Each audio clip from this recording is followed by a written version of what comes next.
con el procedimiento de acusación constitucional número 19 que se inicia el año 2013 con su formulación por el congresista Héctor Becerril Rodríguez contra el excongresista Alejandro Llovera Flores, la misma que al asumir mis funciones se encontraba en la etapa de elaboración del informe final, por lo que se delegó al congresista Gino Costa Santolaya para que continúe con el referido procedimiento, el mismo que presentó su propuesta de informe final, que fue aprobado por mayoría el 17 de abril del 2017. En ese sentido, señora presidenta, cedo la palabra al congresista Gino Costa para que sustente el citado informe final. Gracias. Gracias, congresista Beteta. Congresista Gino Costa, tiene uso de la palabra. Gracias, presidenta. Gracias, colega Beteta. En efecto, señora presidenta, se trata de la denuncia constitucional número 19, ex 175, presentada en noviembre del año 2013 por el colega congresista Héctor Becerril contra el ex congresista Alejandro Llovera, tanto por infracción de la Constitución como por vulneración de normas del Código Penal. El denunciado dedujo un año después, excepción de cosa juzgada, por haber sido investigado por la Comisión de Ética y suspendido de sus funciones 120 días sin goce de haber.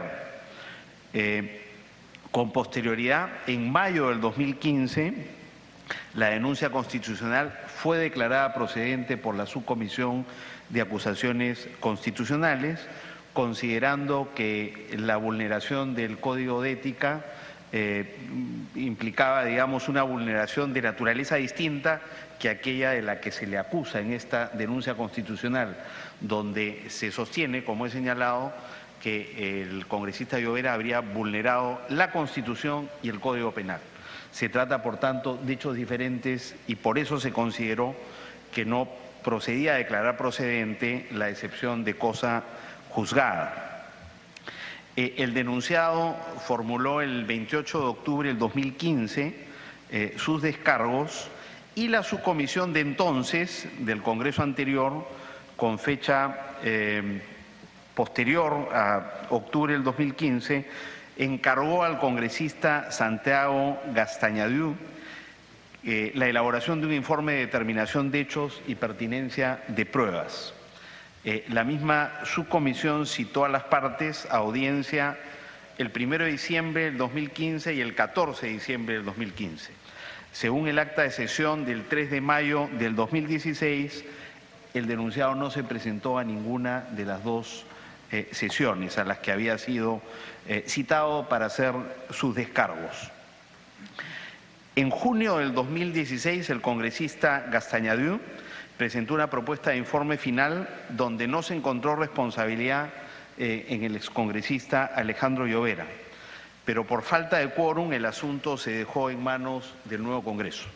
El nuevo Congreso, a través de la subcomisión, me encargó preparar un nuevo informe final donde sí se ha encontrado responsabilidad en el congresista Alejandro Llovera. Los hechos destacables de esta denuncia son los siguientes, señora presidenta. Se ha quedado acreditado que el congresista Llovera abusó de su cargo para contratar, cambiar de nivel o despedir a trabajadores de su despacho, salvo que obtuvieran préstamos para su beneficio personal que fueron pagados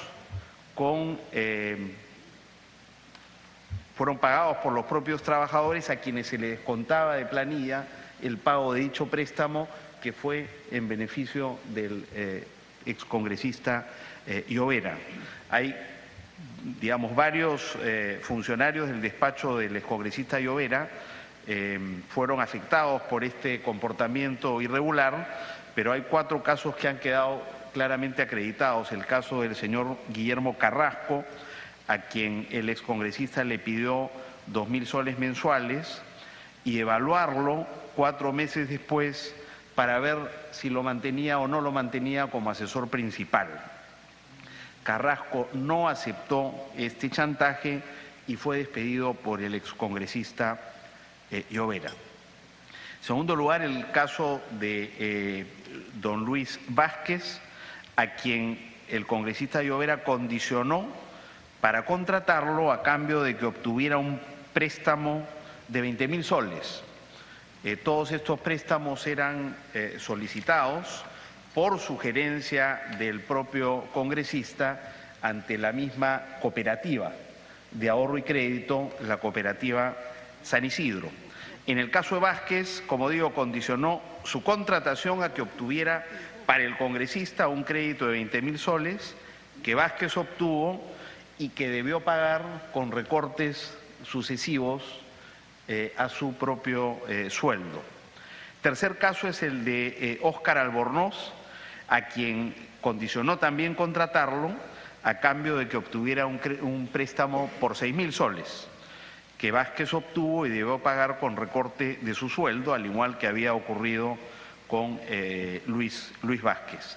Luego le habría pedido otro y que incurre en otro préstamo por 9.000 soles. Y por último, el caso del empleado Walter Castillo, quien fue despedido y condicionó su reincorporación al trabajo a la obtención de 2 préstamos por 15.000 soles. Todos estos préstamos obtenidos por sugerencia del congresista en la cooperativa de ahorro y crédito San Isidro. Esos son los hechos, señora presidenta. El descargo del congresista Llovera se hizo realidad en su momento.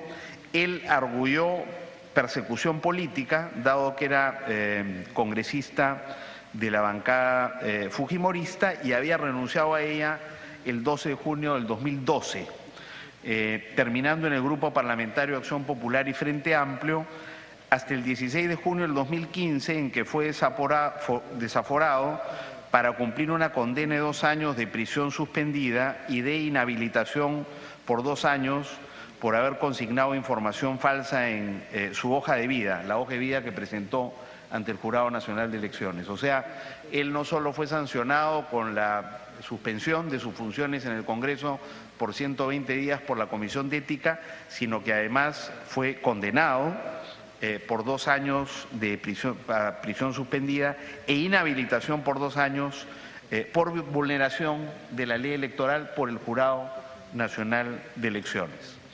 El congresista Llovera presentó declaraciones juradas del señor Castillo y del señor Albornoz, 2 de los 4 funcionarios a quienes he hecho yo referencia, y de un tercer trabajador, Jaime Juárez, quienes negaron cualquier coacción en su declaración jurada. Sin embargo, sopesadas las pruebas de cargo y de descargo, la subcomisión llegó a la conclusión de que quedaban acreditados los cargos contenidos en la denuncia formulada por el congresista Becerril y, digamos, probadas 3 infracciones constitucionales y una vulneración al Código Penal. Las infracciones constitucionales son, por lo siguiente: en primer lugar, condicionar la contratación, la permanencia en el cargo o la reincorporación al cargo a la tramitación de créditos y posterior entrega de esos créditos al congresista Llovera, ¿no es cierto?, siendo el pago de cargo de estos trabajadores. Eso representa una infracción, una vulneración del artículo 2, numeral 15 de la Constitución, que dice: toda persona tiene derecho a trabajar libremente con sujeción a la ley. En segundo lugar, también se considera que al haber coaccionado a los trabajadores para obtener créditos y apoderarse de esos créditos, lo que configuraría una rebaja irregular del sueldo de sus subordinados, implicaría una vulneración del artículo 23 de la Constitución, que a la letra dice: ninguna relación laboral puede limitar el ejercicio de los derechos constitucionales, ni desconocer o rebajar la dignidad del trabajador. En tercer lugar, también consideramos que al haberse apoderado de parte de la remuneración de sus trabajadores, se vulneró el artículo 24 de la Constitución, que dice que el trabajador tiene derecho a una remuneración equitativa y suficiente que procure para él y su familia el bienestar material y espiritual. Y por último, señora presidenta, al haber abusado de su cargo para obligar a tramitar irregularmente créditos para su disfrute ilegítimo en perjuicio de sus trabajadores, el ex congresista Llovera también habría vulnerado el artículo 382 del Código Penal, referido a la figura de la concusión, que establece que el funcionario o servidor público que, abusando de su cargo, obliga o induce a una persona a dar o prometer indebidamente para sí o para otro un bien o un beneficio patrimonial, será reprimido con pena privativa de libertad no menor de 2 años ni mayor de 8, y con inhabilitación según corresponda, conforme a los incisos 1, 2, 8 y 8 del artículo 36, y con 180 a 365 días multa. Eso es lo que establece el artículo 382 del Código Penal. Entonces, la investigación llevada a cabo por la Subcomisión de Acusaciones Constitucionales, como he señalado, Presidenta, ha acreditado la vulneración de 3 normas constitucionales y el 382 del Código Penal, que establece la figura de la concusión, que es un delito contra la administración pública. Por esas razones, la subcomisión propone a la Comisión Permanente que se acuse constitucionalmente a Alejandro Llovera por infracción del artículo 2, numeral 15 de la Constitución, y los artículos 23 y 24 del mismo texto legal, y se solicite inhabilitarlo por 10 años para la función pública. Dado que Llovera dejó de ser congresista el 2015, no proceden contra él otras sanciones establecidas como la suspensión o la destitución. Por eso la propuesta de la subcomisión es que se le inhabilite para la función pública por la gravedad de los cargos. Y en lo referido a la vulneración del Código Penal, se propone que los actuados sean remitidos como corresponde y esté establecido en la Constitución y el reglamento del Congreso, se remitan al fiscal de la Nación para que éste lo denuncie ante la Corte Suprema por la vulneración del artículo 382 del Código Penal. Esos serían los cargos contra el señor Llovera y el fundamento de los mismos, señora presidenta. Muchas gracias. Muchas gracias, congresista Gino Costa. Vamos a dar ahora el uso de la palabra al ex congresista Alejandro Llovera por el mismo plazo de 20 minutos para hacer la exposición correspondiente. Señor Llovera, tiene el uso de la palabra. Muchas gracias, señora presidenta. Señores congresistas, tengan ustedes muy buenas tardes. Voy a hacer mis descargos al respecto de la denuncia constitucional en mi contra y agradezco por darme la oportunidad de defenderme, ya que no he tenido la oportunidad de defenderme ante la Subcomisión de Acusaciones Constitucionales en la audiencia programada como manda el reglamento del Congreso de la República. Siguiente, por favor. Como ya se ha mencionado, el denunciante, el señor Guillermo Carrasco Herrera, ex trabajador de mi despacho congresal, hace una denuncia periodística en un medio de televisión de alcance nacional, como ya se ha mencionado. Siguiente. Y si bien es cierto, quien habla avaló a mi ex trabajador de mi despacho para que obtenga un crédito de una cooperativa por el monto de 45,000 nuevos soles. Al parecer, señora presidenta, no se ha valorado las pruebas correspondientes en la Subcomisión de Acusaciones Constitucionales. Y aquí podemos apreciar, señora presidenta, una carta donde el propio denunciante o el supuesto afectado autoriza que le depositen a la cuenta de una empresa para comprarse una camioneta. Siguiente, por favor.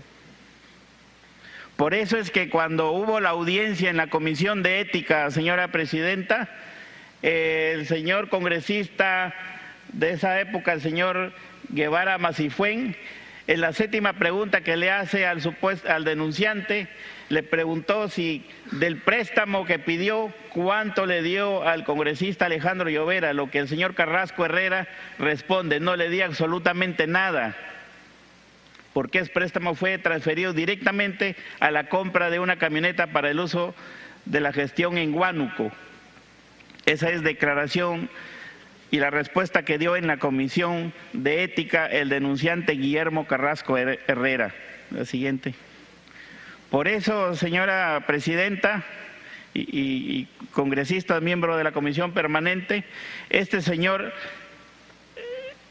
ha sido querellado por mi persona para que demuestre ante el Poder Judicial con pruebas contundentes si yo recibí dinero por parte de este señor, dinero que provenía de los préstamos. Hasta ahora no ha podido demostrar ni en el Poder Judicial ni en la Comisión de Ética en la que fue citado para que demuestre con pruebas que efectivamente él me dio, pero hasta ahora no ha podido demostrar absolutamente nada, presidenta. Siguiente. ¿Y quién es el señor Guillermo Carrasco, señora presidenta? El señor Guillermo Carrasco es un delincuente, porque este señor fue denunciado penalmente porque lo encontraron robando luz en su casa en Huánuco. Siguiente. Y el señor Carrasco, que según él dice, yo le pedí 2,000 soles, cosa totalmente falsa, señora presidenta. El señor Carrasco yo lo saqué porque le mintió al Congreso de la República y dijo que era profesional, lo contraté, lo propuse para que sea contratado como asesor principal de mi despacho congresal, pero cuando se le descubrió que no era profesional, como él mismo responde ante la Comisión de Ética, en la que dice, es para no hacer daño a la imagen del congresista, es por eso que yo jamás le dije al congresista que no era profesional, porque el congresista nunca me preguntó. Este señor no solamente ha mentido a la Comisión de Ética, sino al Congreso de la República, señora presidenta. Siguiente. ¿Y quién es el supuesto testigo del señor Carrasco? Otro ex trabajador de mi despacho congresal, señora presidenta. Y aquí no me van a dejar mentir, porque hay congresistas que en esa época eran parte de la Comisión de Ética del Congreso de la República, y ellos son testigos que este señor se presentó llorando, que no tenía un solo centavo para mantener a sus hijos, sorprendiendo a los miembros de la Comisión de Ética. Meses después termina siendo candidato a la alcaldía de su pueblo, señora presidenta. Si no tenía para comer, ¿cómo termina siendo candidato a la alcaldía de su pueblo? Eso demuestra que estaba mintiendo, que estaba fingiendo, que no tenía para comer, sorprendiendo a la Comisión de Ética. También, al igual que el señor Carrasco, el señor Vázquez Sobrino también ha sido querellado por mi persona, porque no ha presentado una sola prueba contundente que demuestre que yo me apropié del dinero de los préstamos de los trabajadores de mi despacho. Siguiente.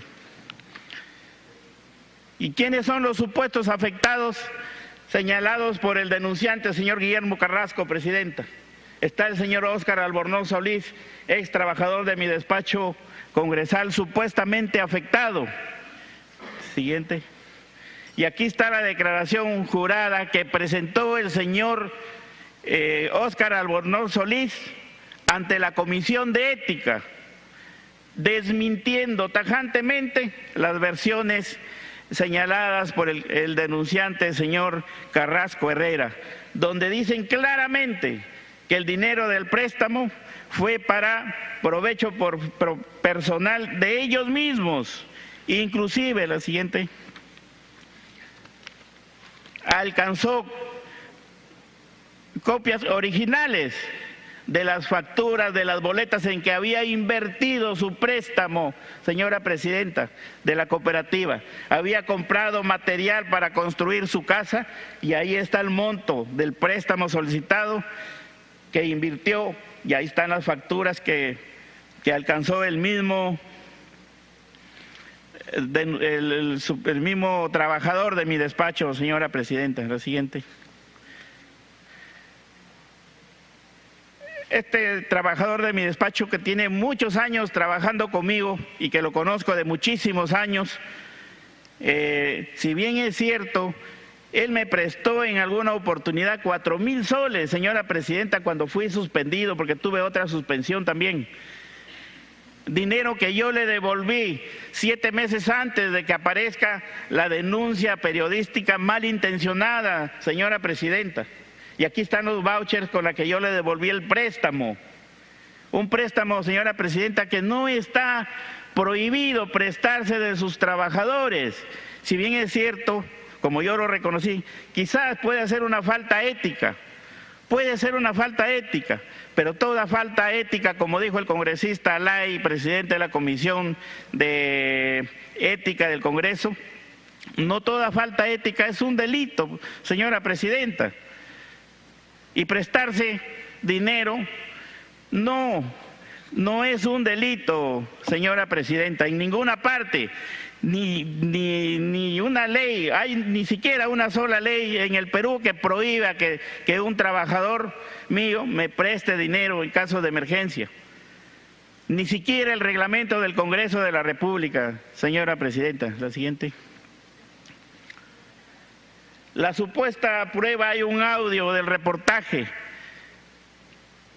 que me grabaron cuando el señor Albornoz me estaba cobrando el préstamo.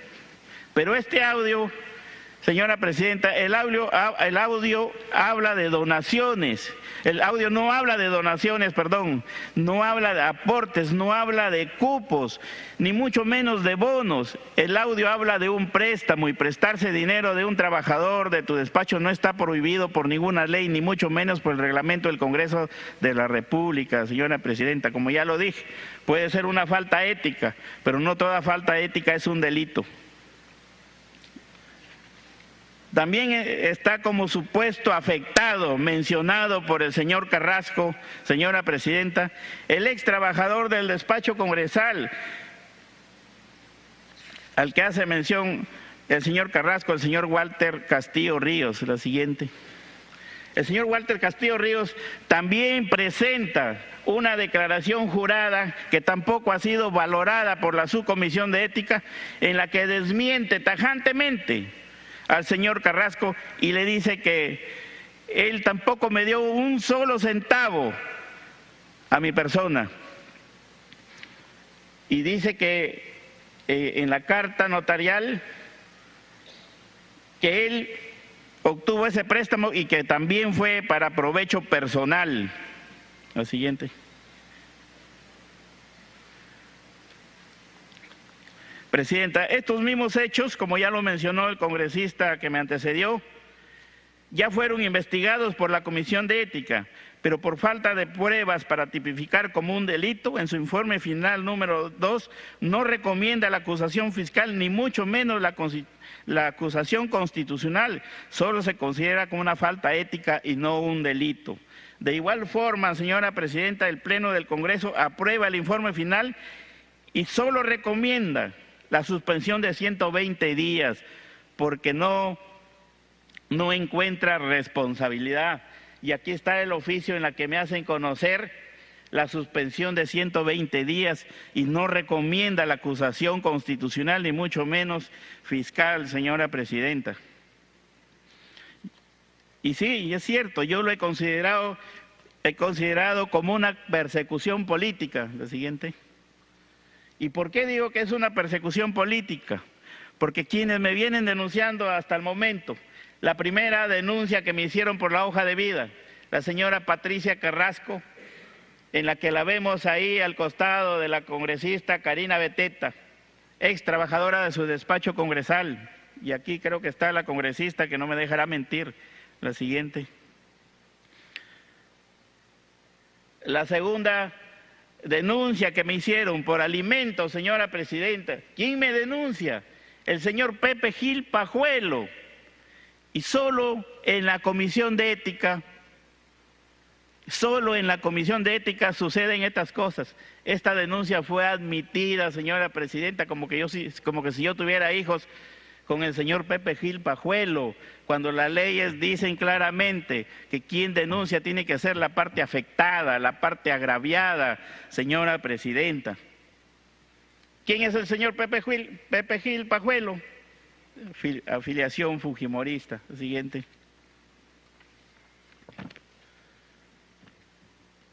La tercera denuncia, el señor Guillermo Carrasco, de quienes estamos hablando. El señor Guillermo Carrasco, la siguiente. Personero legal de Fuerza 2011. La siguiente. Ha trabajado, como él mismo presenta en su currículum, con la congresista María Luisa Cuculiza, con la doctora Rocío Arévalo, con el doctor Wilfredo Ponce de León, asesor de la bancada fujimorista. La siguiente. Y aquí tenemos un correo electrónico que lo presenté en su momento en la Comisión de Ética y en el Pleno del Congreso de la República, donde el señor Carrasco afina detalles con el señor Pierre Figari, asesor de la bancada fujimorista, para hacer pública la denuncia, y afinan detalles además para programar lo que van a decir exactamente en la audiencia pública. La siguiente. En una cuarta denuncia en la Subcomisión de Acusaciones Constitucionales, señora presidenta, me denuncian por alimentos, denuncia que fue, gracias a Dios, fue archivada, pero que le correspondió al congresista Pedro Espadaro, de la bancada de Fuerza Popular, hacer su informe de determinación de hechos. Y el congresista Pedro Espadaro, hoy excongresista, hace su informe de determinación de hechos en base a los hechos que habían sido declarados improcedentes. Señora presidenta, ¿dónde estamos, por favor? Y no hace su informe en base a los hechos que había declarado procedentes. Gracias a Dios, esta denuncia se archivó también por falta de pruebas, señora presidenta. Siguiente. ¿Y por qué tanta persecución política contra mi persona? Mi delito, haber renunciado a la bancada fujimorista, presidente, para conformar posteriormente la bancada de Acción Popular Frente Amplio. Y renuncio porque mi accesitaria en ese tiempo, la hoy congresista Karina Beteta, me malinformó ante la señora Keiko Fujimori, porque era parte de su plan para vacarme como congresista de la República y ella tomar posesión del cargo, cosa que así sucedió. Y en la segunda, o el segundo motivo por la que yo considero que es la persecución política, haberle ganado en 2 elecciones pues en su región, en la región Huánuco a la que pertenecemos.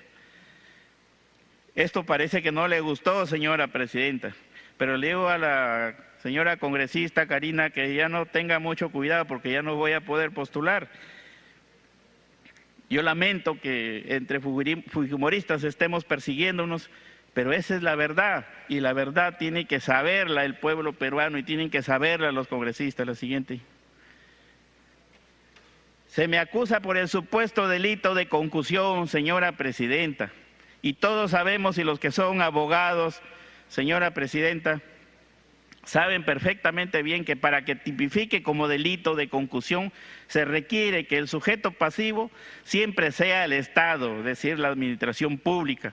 Como se puede apreciar en esta denuncia, no se perjudica para nada al Estado, es decir, el Estado no ha sido agraviado en absoluto, señora presidenta. La siguiente.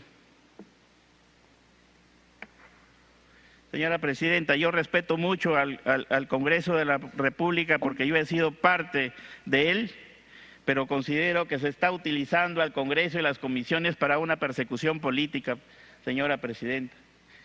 Se me quiere inhabilitar por 10 años sin antes haber sido juzgado por el órgano competente, señora Presidenta, y sin existir una sentencia firme del Poder Judicial. La motivación de inhabilitación ya ha sido precisada por el Tribunal Constitucional en la sentencia vinculante del expediente 156-2012-PHC/Tribunal Constitucional en el fundamento 47. Es el mismo argumento que fue utilizado por el expresidente Alan García en la mega comisión del Congreso de la República cuando se pretendía violentar sus derechos. ¿Y qué dice la sentencia vinculante, señora Presidenta, en el fundamento 47? Cuando se trata de las inhabilitaciones a las que se refiere el artículo 99 de